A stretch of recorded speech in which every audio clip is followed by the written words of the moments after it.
on the eve of the completion of 1 year of English channel of Abhinaya Bharati. I must thank the organizers, especially Dr. Arvind Kulkarni and Dr. V.T. Naik for arranging program for almost 1 year and arranging special talks for 1 year on theatre and drama regularly for 1 hour is a very difficult task, and they have successfully arranged talks for 1 year, and they deserve our appreciation and also our thanks. I must also thank Dr. Arvind Kulkarni for giving me an opportunity to speak on a play of my choice. The play I like most and I hold it very close to my heart, Shakespeare's Julius Caesar. I'll be talking on the play. The topic of my presentation today is political maneuvering in William Shakespeare's Julius Caesar. This is one of the most powerful plays that Shakespeare has ever written. It's a political play and it's a historical play. And I'll be talking about politics and power politics and all sorts of intrigues that happen in the play Julius Caesar. And even Shakespeare also liked this play very much, and he wrote Julius Caesar after he had written Henry V. And as students of literature, as students of Shakespeare, we should be interested in knowing the reasons why he shifted from British history to Roman history. Of all the Roman historical events, the story of the death of Caesar was perhaps the best, was perhaps the one best known to Elizabethan Englishmen. Because it was it involved political issues which were just as much alive in Renaissance England as they had been in classical Rome. This is the reason why Elizabethan spectators showed a lot of interest in Roman history, especially in Julius Caesar. What happened in classical Rome and what was happening in England in the 16th century, there was some kind of resemblance. If we read play very closely today, we can find a lot of resemblance between what is happening in India or what has happened in India during the last 200 years and what happened in England in the 16th century or what happened in classical Rome many centuries ago. So, and as I said, this is a great play. It is a tragedy. It's a historical play, and it's also a political play.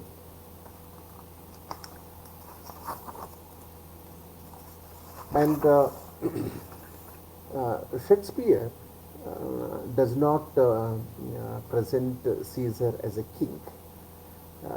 He was no king. He was no king. He was only an adventurer. He is an adventurer who by force has replaced another adventurer, Pompey. So when the play begins, we come to know that Caesar is returning to Rome from the battle where he defeated Pompey the Great. And Pompey was very popular Roman military general, and he was defeated in the battlefield by Caesar. And Caesar is coming back to Rome, and people have gathered in a big number in the streets of Rome to welcome Julius Caesar, and they're happy about the victory that he has achieved, Caesar has achieved. And he is now reaping the civil acclaim which had been the Pompey's. What Pompey had, I said Pompey was extremely popular, and he was good, and he was kind to the people, and people loved him and admired him. Now his time has come to an end. He was defeated in the battle, and Caesar replaced Pompey in many respects. Now he becomes extremely popular leader of Rome, and people loved him so much. They offered him the crown thrice. They offered him the crown thrice, and all the three times he refused to accept it. And that added to his glory and his popularity. And people are happy. Look at this man, and he is so popular, and we want him to become the king of Rome, and he is refusing to become the king of Rome. Sometimes when you refuse to accept power, you become more powerful. We need not think that what we call power makes us powerful. You know, sometimes if we don't have power, we may make more powerful. For example, Gandhi was more powerful than any other political leader of 1920s, 30s, 40s, 50s, till he died. He had no power. He had no power in the sense he was not occupying any position, any political position, any position in government. But he was extremely popular, and he was also very powerful. And the government used to listen to him. So it is also possible. It's also possible, and Caesar knows it very well. That what is important is people's faith. If people like me, if they love me, if they admire me, if they follow me, if I have if I have strong fan following, then I can do wonders. And he knows he's not. He's also a very intelligent man. Um, you know, Julius Caesar was not only powerful, was not only a powerful man or powerful general. He was also very intelligent. He has a problem. That's a different story. And without a shadow of doubt, Shakespeare is the most popular playwright ever known to mankind. And Shakespeare's reputation as a playwright of the international repute rests on his tragedies as well as on his historical plays, British historical plays as well as Roman historical plays. But Julius Caesar is more powerful and more popular than any other British historical play like Henry V, Part 1, Part 2, or Richard II, 3rd, and so on. And we all like Shakespeare because Shakespeare continues to inspire art and cinema even today, and he continues to inspire theatre goers, theatre pundits, and general readers. Julius Caesar is one of the most powerful plays of William Shakespeare, and it is regarded as one of the greatest historical and political plays ever written. And this politics, let us try to understand. I will be focusing more on politics in Julius Caesar, political murders and all dimensions of politics. The play is based on the life of Julius Caesar, a Roman military general, and it depicts his assassination and its plot. The play is all about the plot to assassinate, to murder Julius Caesar. You know, first three acts of the play, explain or tell us about the plot being hatched against Julius Caesar, and the last two acts of the plays are the implications of the murder. Preparation, murder, and implication. Preparation, murder, and implication of the murder. And Julius Caesar returns to Rome after a long and exhaustive military campaign, and the entire city is in a celebration mood. Julius Caesar has a strong following among the Romans, but everyone is not happy.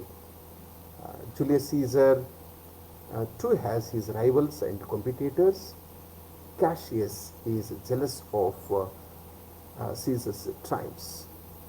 This is something which we need to understand as a reader or as a writer or as a teacher or as a human being. You know, when you rise in popularity, when you get power, you will have both admirers to love you, to praise you to the sky, and also your critics, your rivals. There will be competitors. They don't want you to come to power. And when you come to power, they don't want you to continue to remain in power. You should be ousted. You know, you should lose your power. So power, brings glory and also trouble. Power brings both glory and trouble. You know, the head that wears the crown, the uneasiness lies the head that wears a crown. You know, if you are wearing a crown, you can never be happy, or you can never be at peace. Any power for that matter. You need not become a king or a prime minister or a chief minister. Any power, even a small power, if you become, head of a primary school, head of a high school, forget becoming vice chancellor, and so on. Then all troubles begin. You know, there will be, a group of people come together and make plan or plot to curtail your growth or to bring you down. So that is something I'm interested in. You know, this power, the nature of power, and why people hate you when you come to power, and the nature of hate. You know, it's they can go to any extent. They can murder you. They can go for character assassination. Okay, they make allegations. It's all possible in human world.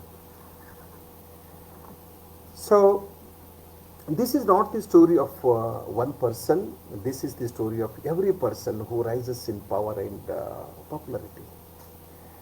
As I said, power brings both glory and trouble, and popularity too brings admirers and critics. And why should it happen? Why it happens in human world? The human world is very strange and highly unpredictable. You don't know when your friends become your enemy or your enemies become your friends. And why hate men? Why people hate you? And why people you trust, you believe, turn into your enemies? There are no answers to these questions. You will have to face such situations in your life. You don't have no escape. So there are senators. There are 4 to 5 senators who are jealous of the growing popularity of Julius Caesar. They are Casca, Cassius. Cassius is extremely brutal and cunning. Then Cinna and also Brutus. This is the group. They are a group, and they are not happy with Julius Caesar. And Cassius is extremely cunning. and he is jealous of Caesar, and he doesn't like Caesar because he doesn't want him to remain in power. He also knows that Romans don't trust him. Romans don't believe him as much as they trust and believe Brutus. So he wants Brutus to play an important role in the assassination of Julius Caesar, because he is enjoying, or he enjoys um, you know popularity with the Romans, so he wants him to be in their company. But Casca, Cassius, Brutus, Cinna, and others are afraid that Caesar may become an emperor. But he had already become an emperor, and Caesar has become emperor in the hearts of millions of Romans. And Caesar has also won the hearts of millions of people. And and when he offered, when he refused to accept the crown, when it was offered for 3 times, then people became more happy, and they started admiring him more. And in Julius Caesar, dirty politics is played out, resulting in a great historic tragedy. I don't say politics is dirty, and I also don't know whether politics can be good, can be kind, and can be very constructive. Politics can be bad, politics can be dirty. But it's wrong to say that only politicians, play politics. Anybody can play politics. Anybody can play politics. Okay, it's very unfortunate that educational institutions also have become hub of politics.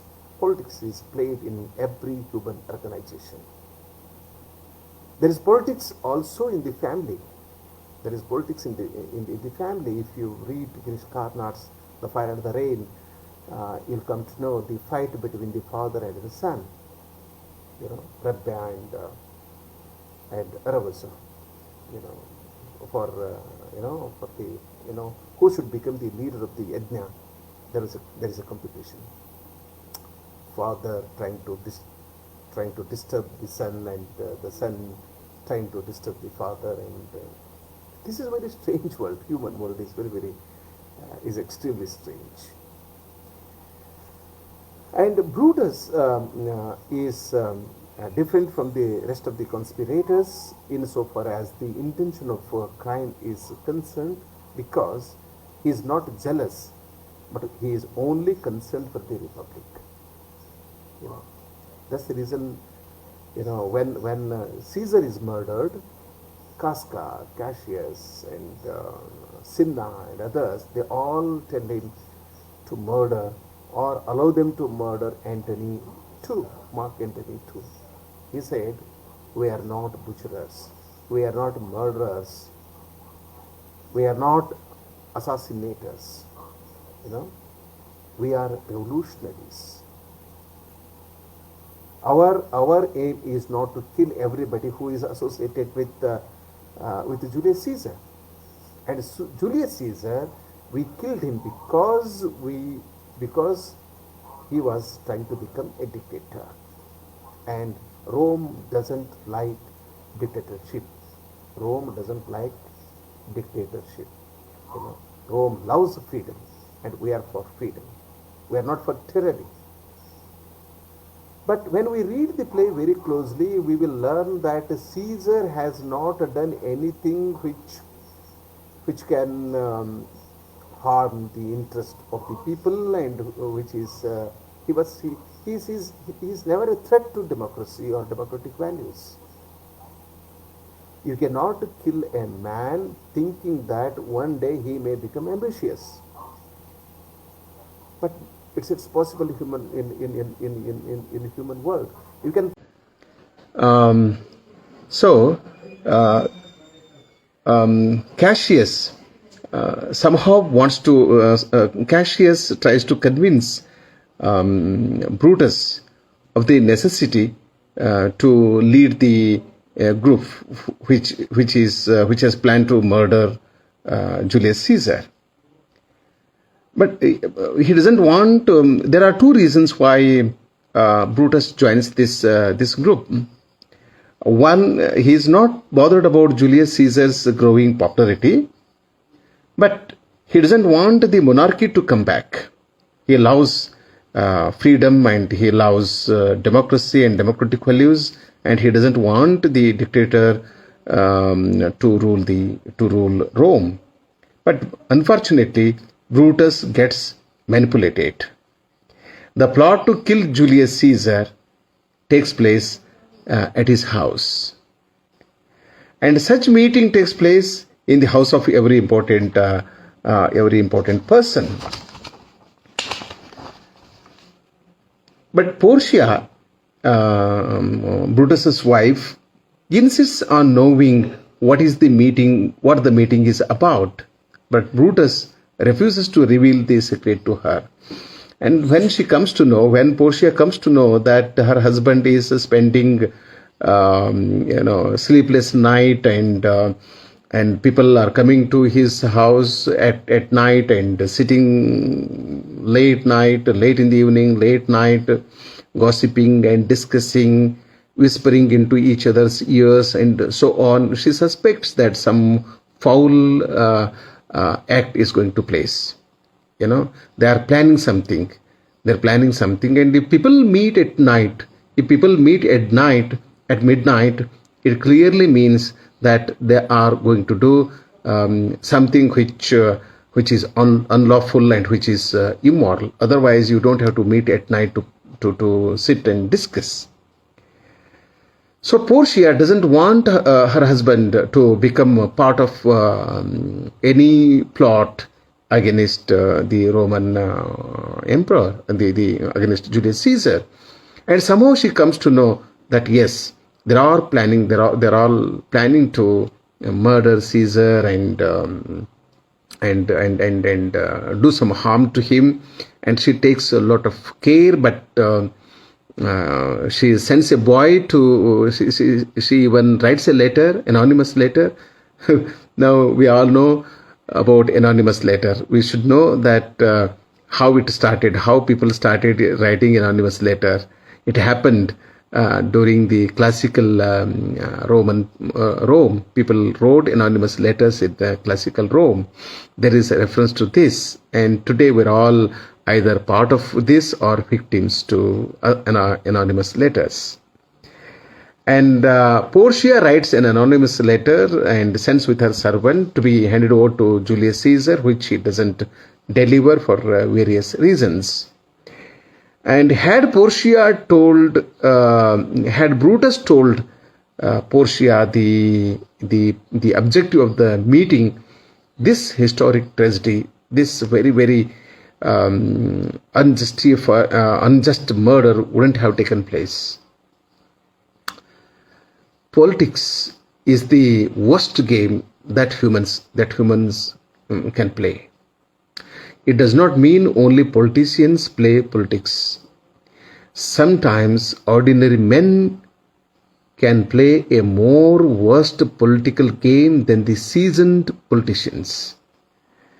There is power politics, and also politics has become part of our campuses, and there is cultural politics, there is linguistic politics, communal politics, okay, and so on.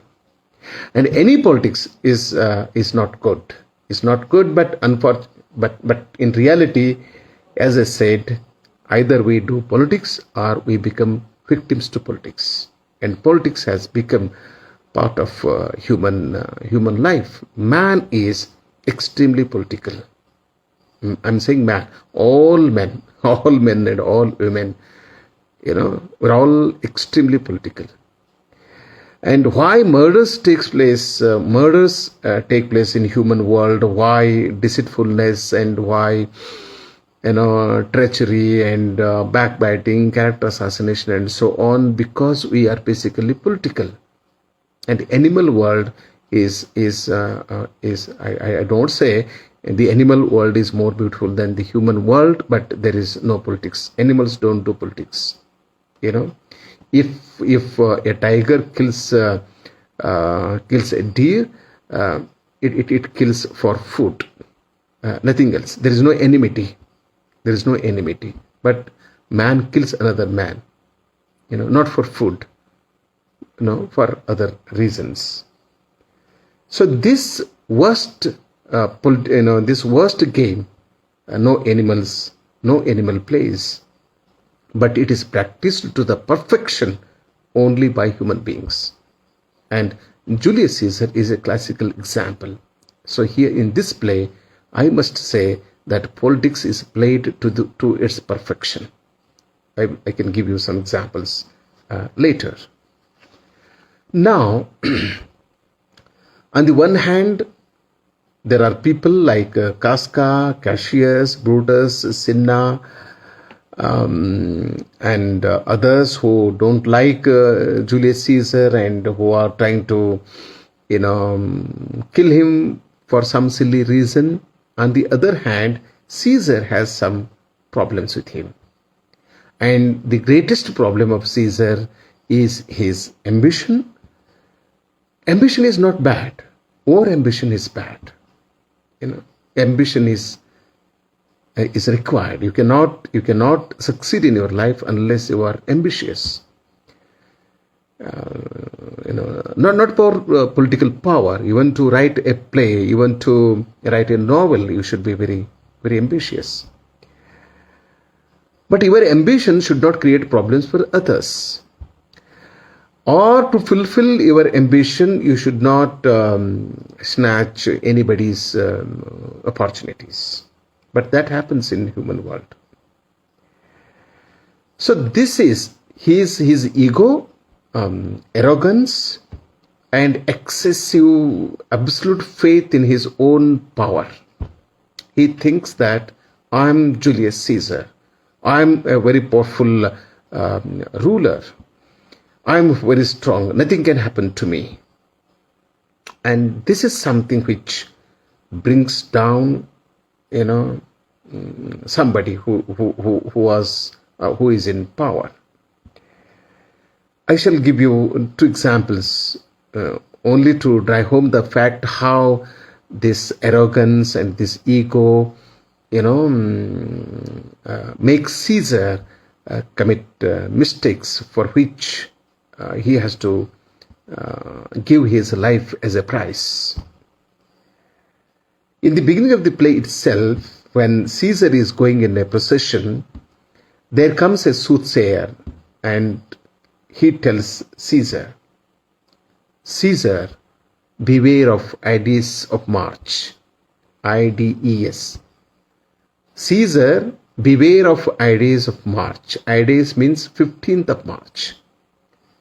Something bad is going to happen to you on the 15th of March and you should be very careful about it. And Caesar says, no, he is a dreamer.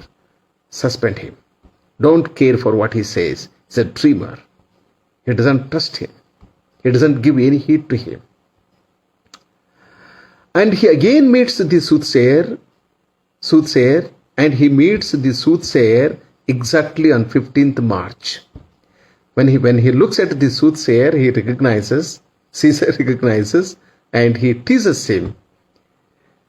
Then he says, the ideas of March are come. You are talking about March 15th, gentlemen, and today is March 15th. The day you were contemplating has come. The ideas of March are come. Look at the answer of soothsayer. He says, yeah, Caesar, but not gone. But not gone. Remember, what you call time, fate, destiny, tells us warns us, alerts us, tells us, be careful, something is going to happen to you. People also say it. I told him not to go to market today. Today is Amavasya, and don't go to market, and don't ride your vehicle at a great speed.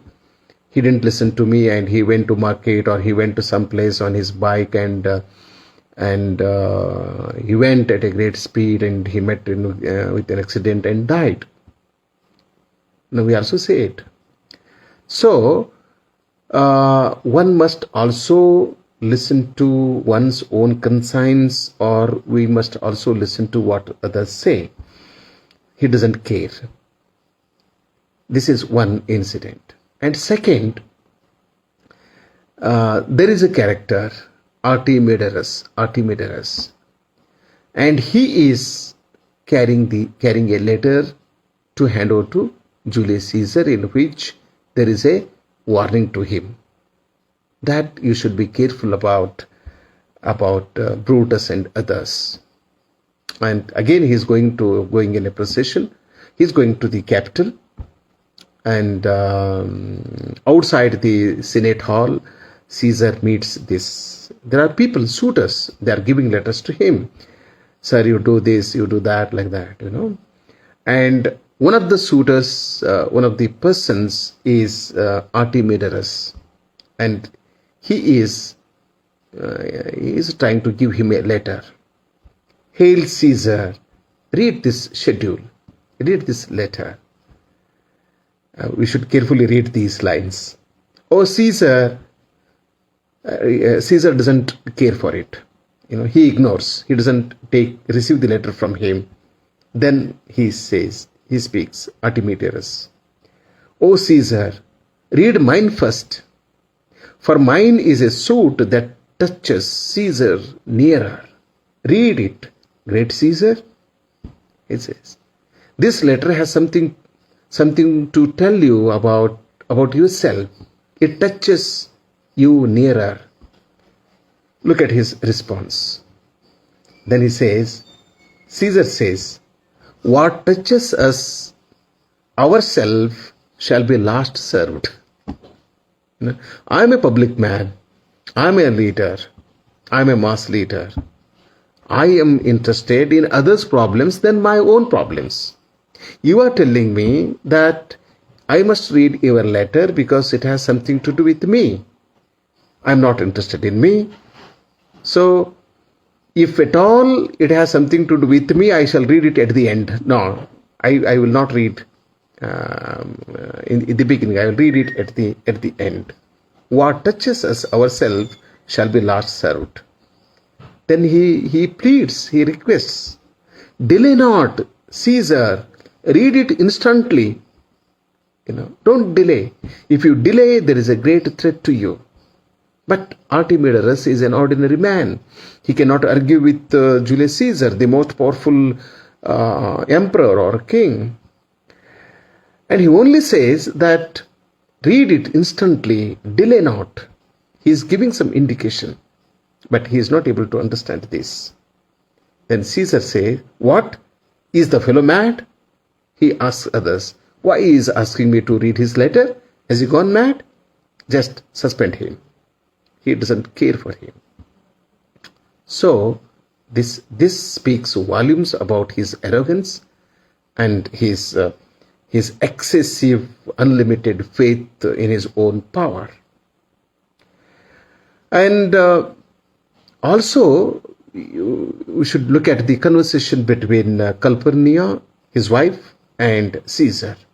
She also tells him, I saw a very bad dream. In my dream, you were killed and you were murdered, and blood came out of your body and started flowing on the roads and in the streets of Rome. My dear husband, my dear Caesar, please don't go to the Senate hall today. She says, you shall not stir out of your house today. The wife is telling the husband. Julius Caesar says, Caesar shall go forth. Caesar shall go to Senate. The things that threatened me never looked but on my back. When they shall see the face of Caesar, they are vanished. He tells her, don't worry. Don't worry about don't worry about it. I'm not afraid. I shall go to Senate. And the things that threatened me never looked me but on my back. And when they shall see the face of Caesar, they are vanished. What you say trouble, what you say problems, these troubles, when they see the face of Caesar, they are vanished. My face is more troublesome than trouble itself. And again she tells him, there is some threat to your life. You please don't go to Senate today. There is danger. Then he laughs at her. You are talking about danger? Danger and I were littered on the same day. I the younger and he the elder, and he is afraid of I the elder, he the younger. He is afraid of me. Look at his arrogance. He says, what do you call danger? Danger and I are like two lions littered on the same day. We are like lions born on the same day, I the elder and he the younger. Danger is younger, Caesar is elder.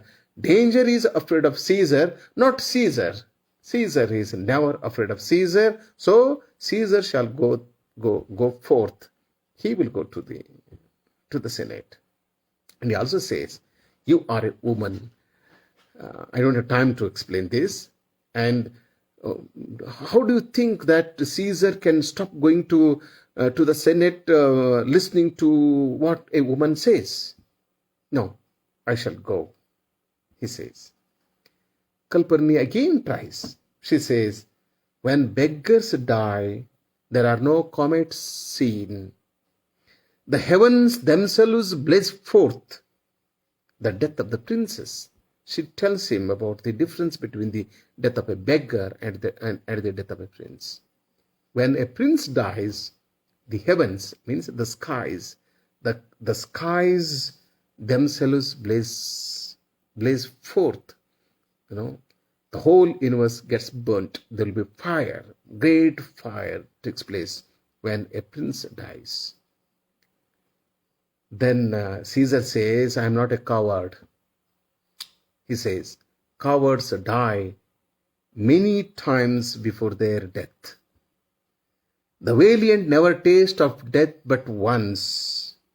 Of all the wonders that I yet have heard, it seems to me the most strange that men should fear, seeing that death a necessary end will come when it will come. This is what all great revolutionaries said and say. You take the example of any great assassin, political assassin, or any assassin, or any assassination, any political death. This is what Gandhi said, and this is what Basavaraj said. This is what many people have said. Death will come when it will come. Caesar says, why? People know that death is a necessary end. And when you know that it is a necessary end, it will come when it will come, then why fear death? Why fear death? Why compromise? Okay. So, I am not afraid of death, because death is a necessary end. And people know it, but why are they still so much afraid of death? Don't talk about death at all. Then this is the conversation between husband and wife. Then he goes to Senate. And before he reaches the Senate hall, there are people to receive him, and there are also common people to give him representations. and these murders are also waiting for the right occasion, for the right moment to kill him. There comes this Artemiderus again, and he has written a letter. I shall read the letter. Caesar, beware of Brutus. Beware of Brutus. You think that Brutus is your friend. This is the mistake that most of us commit. For the fall of any emperor, for the fall of any king or anybody who is in power, their friends, the role of their friends is greater than the role of their enemies. It's possible in human world. I say that you are my intimate friend. I tell my friend, I'm your intimate friend, your lovely friend, your lively friend. You trust me. I can never betray. I say it, but I definitely betray. This is what I call politics. Human relations are also political. 99%, I'm saying 99%, all our relations are political. And so he says, beware of Brutus, take heed of Cassius, come not near Casca. Don't go near Casca. Beware of Brutus and take care of Cassius. Have an eye to Cinna. Trust not Trebonius. Mark well Metellus Cimber. Decius Brutus, love thee not. He doesn't love you. When you are in power, you say, he loves you. All people love me because they come to, when you are in power, they come to you, they speak very highly about you and they please you and they tell all lies and you trust. And one day, they only betray you. This is what happens in this play. Thou hast wronged Cassius Ligarius. There is but one, man in all these men, and it is bent against Caesar. If thou beest not immortal, look about you. Security gives way to conspiracy. The mighty gods defend thee, thy lover Artemiderus. But this letter has never been handed over to Julius Caesar. So we all know what happens. Then these conspirators go to, when Caesar enters into the Senate, they also follow him. Then discussion takes place, and for one silly reason, they argue, then they quarrel, and they all kill him. The last person to stab Caesar is Brutus. And when Brutus stabs him, Caesar says, you too brute. Then falls Caesar. When a friend like you can stab me, then I must die. Caesar must fall. Caesar must die, and he dies. And the dead Caesar becomes more powerful than the living Caesar, because the last two acts of the play are all about Caesar. And Caesar is referred to, and Caesar lives in the hearts of millions of people, and tables are turned. And Antonio, when murder takes place, Antonio comes to the scene and speaks. Antonio says, and see, even Antonio also does politics. I don't say that Antonio does not love Caesar at all. He loves Caesar, and there is also reason why he loves Caesar. He also tries to encash the murder, the death of Julius Caesar. Caesar says, oh, pardon me, thou bleeding piece of earth. This is an important dialogue spoken in the play. Every line is important and is significant. It tells us about human destiny human life and human treachery and human deceitfulness and this dirty politics. So every line in this play is very, very important. He says, he asks the earth to forgive him. Forgive me, oh pardon me, thou bleeding piece of earth, that I am meek and gentle with these butchers. Why is he asking the earth to forgive him, to pardon him? Because I'm still tolerating these butchers, these murderers. I should have killed them, but I haven't killed them. I'm still meek and gentle with these butchers. How can I be gentle? How can I be good? How can I be kind to people who have murdered my friend, my king, my general, Julius Caesar, whom I loved and liked and loved so much? And thou art the ruins of the noblest man that ever lived in the tide of times. Woe to the hand that shed this costly blood. And this also politics. He says, this is costly blood. This is not the blood of an ordinary man. This is the blood of Julius Caesar, whom Romans loved, whom every single Roman loved. The costliest blood has been shed, and it has to be avenged and revenged. Over thy wounds, now he's speaking to the, addressing the dead body. Over thy wounds now do I prophesy, which like dumb mouths do open their ruby lips, to beg the voice and utterance of my tongue. A curse shall light upon the limbs of men, domestic fury and fiery civil strife. And he only says there will be civil strike, there will be civil war, there will be bloodshed, there will be murder. A lot of murders will take place. And Antony also says, I came here to bury Caesar, Romans, countrymen, lend me your ears. I came here to bury Caesar, not to praise him, not to praise him. When he murders Julius Caesar, he speaks to the Romans. And he tells the Romans the reasons why he had to murder, why he had to join hands with the conspirators to murder Julius Caesar.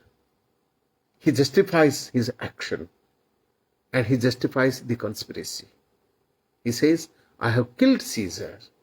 I have killed Caesar, not that I loved him less. Not that I loved Caesar less, but that I loved Rome more. This is one of the highly political statements spoken in this play, Julius Caesar. Just because I love my country, should it mean that I should murder the popular, one of the most popular kings of the land? No. But look at the language, the play of words. Not that I loved Caesar less. Now, don't think that I loved Caesar less, but I loved Rome more. For me, Rome is more important than Caesar. I am ready to lose a friend, a dear, intimate friend, but I am not ready to lose the nation, the country. The nation is greater than the individual. Had you rather Caesar were living and die all slaves than that Caesar were dead, to live all the free men? He is trying to say that I value freedom than slavery. I respect freedom than slavery. And if you become ambitious, if you become a dictator, then you will not give you will not grant civil rights to the citizens, and citizens will become slaves. I don't like slavery. I don't like slavery. I prefer to die than live like a slave. As Caesar loved me, I weep for him. I weep for him because he is dead, because he loved me. As Caesar loved me, I weep for him. And as he was fortunate, I rejoice at it. If he rises to power, I rejoice at it. As he was valiant, I honor him. He was powerful, well built, I honor him. But as he ambitious, I sleep him. This is a very interesting dialogue, but it is full of politics. He says, Caesar loved me, I will weep for him. I cry, I shed tears because he loved me. I lost my friend. I lost my good friend. I lost a friend who loved me, who respected me, who honored me. I'm crying, I'm shedding tears. And when he rose in power, I rejoiced it. Oh, I'm very happy that my friend has become a king. My friend has become the chief minister of the state or the prime minister. I enjoy it. And he was very powerful, very valiant, very brave. I honored him for his bravery. But when he became ambitious, I killed him. People are happy. Romans are happy. They're happy because the assassinates were have justified their killing. Brutus has justified their killing. So I killed him. People are convinced and they are rejoicing. They are enjoying the murder. Then comes Mark Antony on the scene, and he begins to speak.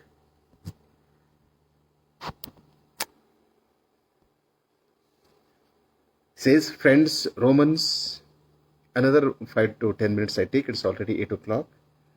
Friends, Romans, countrymen, lend me your ears. This is a famous dialogue. I read only a few lines. I came to bury Caesar, not to praise him. The evil that men do lives after them. The good is often interred with their bones. Although I don't like this observation. Mark Antony says, the evil that men do lives after them. The bad things that we do live when we are dead. And the good things that we do are buried with our bones. So let it be with Caesar. The noble Brutus hath told you Caesar was ambitious. Then he argues how Caesar was not ambitious. And he gives the reasons. I don't read the whole thing. And at the end of his presentation, his long dialogue, he succeeds in convincing every single Roman that the murder committed by Brutus, Cassius, Casca, Cinna is unjust, and for selfish reasons, the murder took place.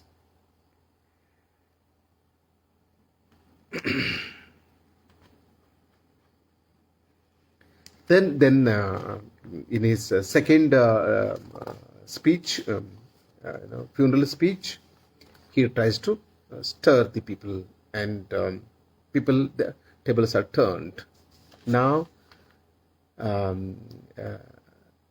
the people come to know that the murder of Julius Caesar, their king, very popular king, is unjust, and they should take revenge upon the murderers. And next 2 acts, people take revenge upon Casca, Cassius, Cinna, and at the end, Brutus commits suicide. Then I give you 1 or 2 examples and call it a day. I think I need to deliver minimum 10 lectures to explain this play, Julius Caesar, to my best satisfaction. So there is Cinna. Now people have lost the cool of their mind, and they are chasing the murderers, and they want to catch hold of them and kill them. And they catch hold of a person called Cinna. Cinna is one of the conspirators, traitors. And people catch hold of somebody and ask him, what is your name? He says, Cinna. Then people ask, Cinna the traitor, are you Cinna the traitor? Are you Cinna the assassinate, the conspirator? Then he says, my name is Cinna, but I am not the conspirator. I am Cinna the poet. Then there is one person who says, kill him for his bad poetry. Kill him for his bad poetry. This is the, what you call mind, the mind of the mass. So Shakespeare is never happy with the mass. Mass has no brain. Even Gandhi never believed the mass. He never believed the mass. And when you are in a group, you speak nonsense, and you can't speak philosophy when you are in a group. Take the example of any strike. I've seen many, people just say what comes to their mind. That's it. You can't speak philosophy. There is no argument. There is no discussion. It's absolutely illogical. What one says, others repeat. That's the end of it. So he says, I'm Cinna, but I'm only a poet. I'm not the traitor. Then some people say, he wrote bad poetry, and kill him for his bad poetry, and he's killed, murdered. And Cassius gets killed, and at the end of the play, Brutus also, Brutus commits suicide. He runs on his own sword and is killed, and he confesses. He confesses, but it is too late. It's too late. So Shakespeare always tells us, what is done cannot be undone. What is done cannot be undone. There is only doing in life. There is undoing. There is no undoing at all. So one should be very, very careful when one takes a decision, a major decision, because there is no undoing. There is no undoing it. There are no retakes in life. There are retakes only in film, not in life. So Julius Caesar. Every man and every woman should read Julius Caesar to learn the nature of politics, the implication of politics, and how politics is played out, and all our actions, our speeches, our words, our language, how we try to take disadvantage of whatever powers we have, our mental faculty, our imagination, our culture, language, our linguistic skills. So men use all the powers he is gifted with to do politics. So I say no to politics. Say no to politics. But it is very difficult to remain away from politics. As I said in the beginning, either we do politics or we become victims of dirty politics. I think I should stop here. I take this opportunity to thank Dr. Arvind Kulkarni and Dr. V.T. Naik for giving me the opportunity to speak on Shakespeare. And I also congratulate both these people for their commitment and love for theatre, and for 1 year they have conducted hundreds of special talks by different theatre pundits and scholars, and a lot of activities they are doing. And this Abhinaya Bharati has become an institution. I also thank my students, my I don't say my old students. They're all very fresh students for listening to me. I also thank everyone who has watched this Abhinaya Bharati online channel. Thank you so much, and take care of yourselves. Good night.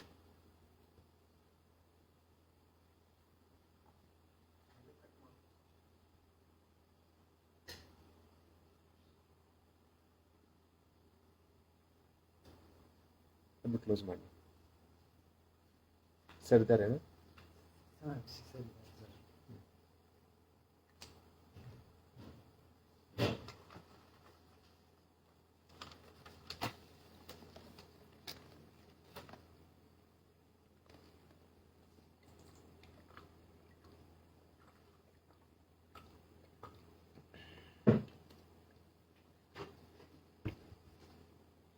ಇವಿಷ್ಟು ಇದನ್ನು ಹಾಕಿ ಏನು sir